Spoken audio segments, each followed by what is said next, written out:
মাগুরায় বোনের বাড়ি বেড়াতে গিয়ে ধর্ষণের শিকার শিশুটিকে উন্নত চিকিৎসার জন্য ঢাকা মেডিকেল কলেজ হাসপাতালের শিশু নিবিড় পরিচর্যায় রাখা হয়েছে। তবে শিশুটির শারীরিক অবস্থার উন্নতি হয়নি বলে জানিয়েছেন চিকিৎসকরা। এদিকে ধর্ষণের ঘটনায় শিশুটির বোন জামাই সজীব হোসেন ও বোনের শ্বশুর হিটু মিয়াকে আটক করেছে পুলিশ। দোষীদের সর্বোচ্চ শাস্তির দাবিতে মাগুরায় থানা ঘেরাও করে বিক্ষোভ করেছে ছাত্র জনতা। আরও জানাচ্ছেন ঐশী গোস্বামী প্রমা। স্কুল ছুটি থাকায় বড় বোনের শ্বশুরবাড়িতে বেড়াতে যাওয়ায় কাল হয়ে দাঁড়িয়েছে ৮ বছরের ছোট্ট এই শিশুটির। বোনের শ্বশুরবাড়িতে তাকে ধর্ষণ করে বাড়ির পাশে আধমরা অবস্থায় ফেলে রেখে যায় নরপিচাসরা। এ ঘটনার প্রতিবাদ ও ধর্ষকদের সর্বোচ্চ শাস্তির দাবিতে ফুঁসে উঠেছে এলাকার সর্বস্তরের মানুষ। জুমার নামাজের পর সদর থানা ঘেরাও করে বিক্ষোভ করে তারা। এক পর্যায়ে বিক্ষুব্ধ জনতা সদর থানার প্রধান ফটক ভাঙতে যায়।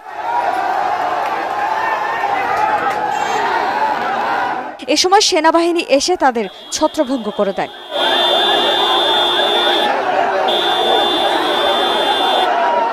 মাগুরার অতিরিক্ত পুলিশ সুপার মিরাজুল ইসলাম জানান, ধর্ষণের ঘটনায় সন্দেহভাজন দুজনকে আটক করা হয়েছে।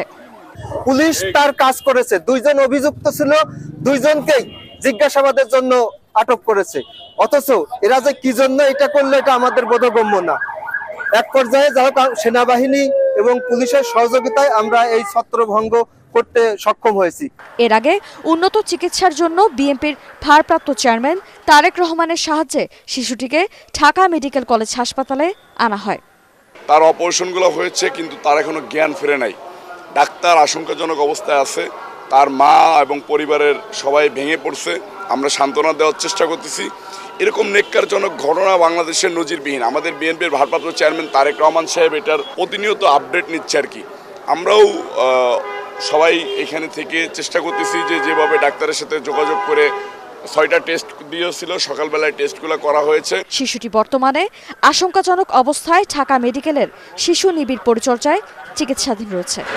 Bureau report, ATN Bangla.